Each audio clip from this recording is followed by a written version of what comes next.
Hello, Gemini, Sun, Moon, Rising, and Venus signs. Kamusta kayo? Sana po'y nasa mabuti kayong kalagayan. Welcome back po sa Star Tarot. At kung bago kayo rito, welcome din po kayo. Please subscribe, like, share my videos, and leave me a comment kung nakaresonate po kayo. Thank you. So, first card ni Gemini, we have freedom. Okay? So, merong freedom. Maaari ngayon, Gemini, na you will be free na. 'Di ba? Sa kung ano man bagay ito or sitwasyon na po pwedeng, alam mo yon, hindi kayo makagalaw, wala kayong nagagawa kasi you are being restricted. No? So, pwedeng tao yung nagre-restrict sa'yo or sitwasyon, no, ang nagre-restrict sa'yo kaya wala kayong magawa sa bagay na yon. Restricted kayo because maybe it's being controlled by someone else, 'di ba? Pupuwedeng gano'n. Pero ngayon, maganda, mabuti na makakalaya ka na from that. So, magkakaroon ka na ng liberty to decide, no? Magkakaroon ka na ng liberty to do something about it, no? At mababago mo na ang sitwasyon, maayos mo na, yung mga ganon. So, we have energy. Ayan. So, feeling ko dito, you will have that energy. You know, you will be given that power, no, or extra power, 'di ba?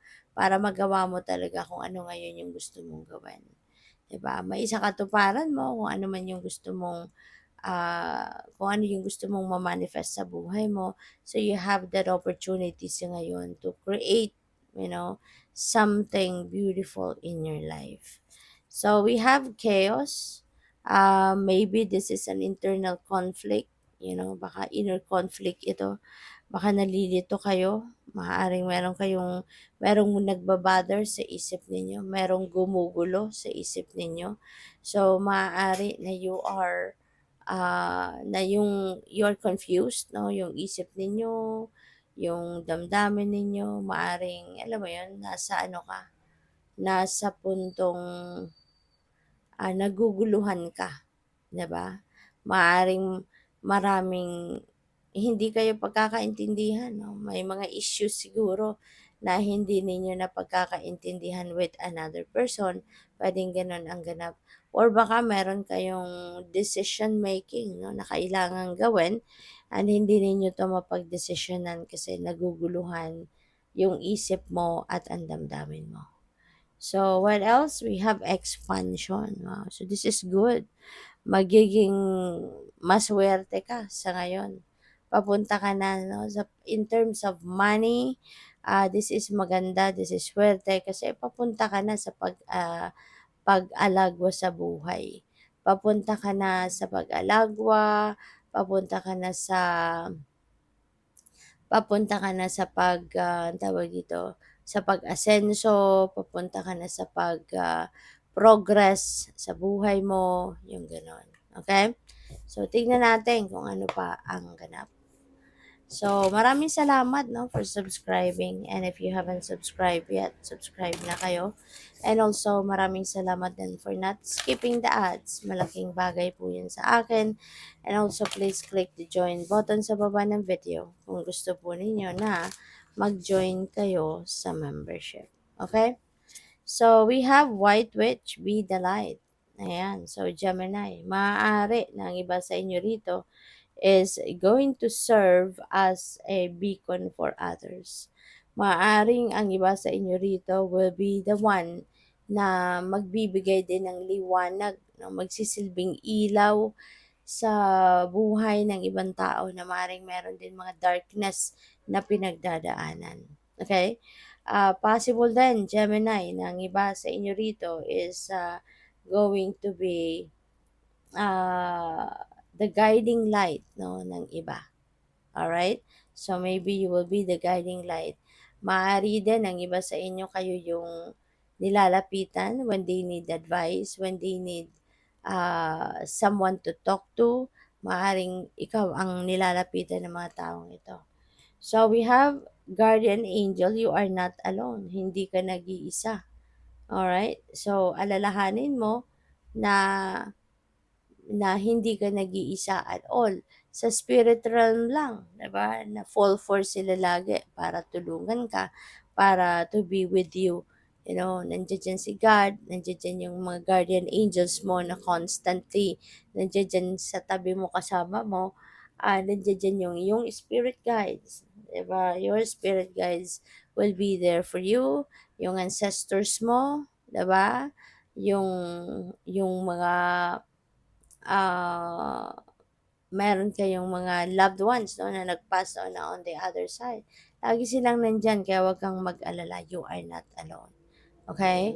So, always call on them, call on your guardian angel, lagi silang nandiya diyan. So, we have traveler move in a new direction.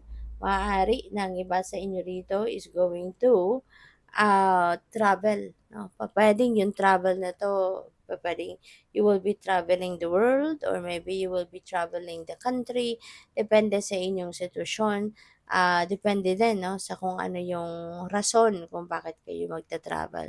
Pupuwedeng meron ditong mamamasyal lang, magtu-tour lang, pupuwedeng merong magre-relocate, 'di ba, maglilipat ng tirahan, pupuwedeng merong magtatrabaho sa ibang lugar at, maaaring, yung relocation na 'to, pupuwedeng migration, 'di ba?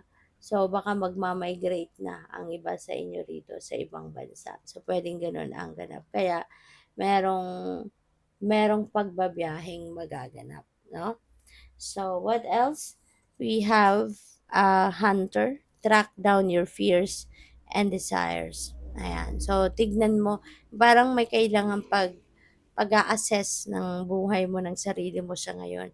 Nasaan ka na sa puntong ito ng buhay mo? Meron ka na bang, yung parang i-evaluate mo yung sarili mo para makita mo kung nasaan ka na at this point in your life. Have you met na ba yung mga goals mo sa buhay? May natupad na ba sa mga pangarap mo, 'di ba? Na-accomplish mo na ba yung mga goals mo? Yung gano'n 'no. So, make time for yourself para ma-evaluate mo ngayon kung nasaan ka na at some point sa buhay mo. Para makita mo, 'di ba, kung ano na yung mga nagawa mo, ano pa yung hindi mo pa nagagawa, ano pa yung mga gusto mong gawin, 'di ba? Para makita mo bakit hindi ko 'to nagagawa, bakit hindi ko pa 'to na naa-achieve, 'di ba? Bakit hindi ako nagte-take action? Natatakot ba ako? Nagdadalawang isip ba ako? Yung mga ganyan ba? So, it is important for you to do some kind of evaluation sa mga nangyayari sa buhay mo. So, we have sage, be devoted and committed, no? Lalo-lalo na sa mga pangako, you know? Although promises are made to be broken, but let's say meron kang kontratang pinirmahan, 'di ba? So kailangan tupadin mo 'yon, no? Because you have committed to that kontrata, 'di ba? Nag-commit ka eh, pumirma ka eh, kaya kailangan na panindigan mo 'yan. Sundin mo kung ano yung nakasulat, no, sa kontrata. Saka sa relationship, 'di ba? Sa relationship, be devoted, no, and be committed. Kasi pumasok ka sa isang relasyon, kunyari, 'di ba? Pumasok ka sa isang relasyon. So dapat lang na panindigan mo, no, yung pinangako mo diyan sa tao. Alagaan mo siya, alagaan mo yung inyong relationship, 'di ba? Magkakaroon kayo ng make sure 'no na yung relationship ninyo ma-manage ng maayos, yung gano'n, para na maging stronger, para na mas maging matibay at matatag at magtagal, 'di ba? So, good luck. Thank you for watching. Love and light. Namaste.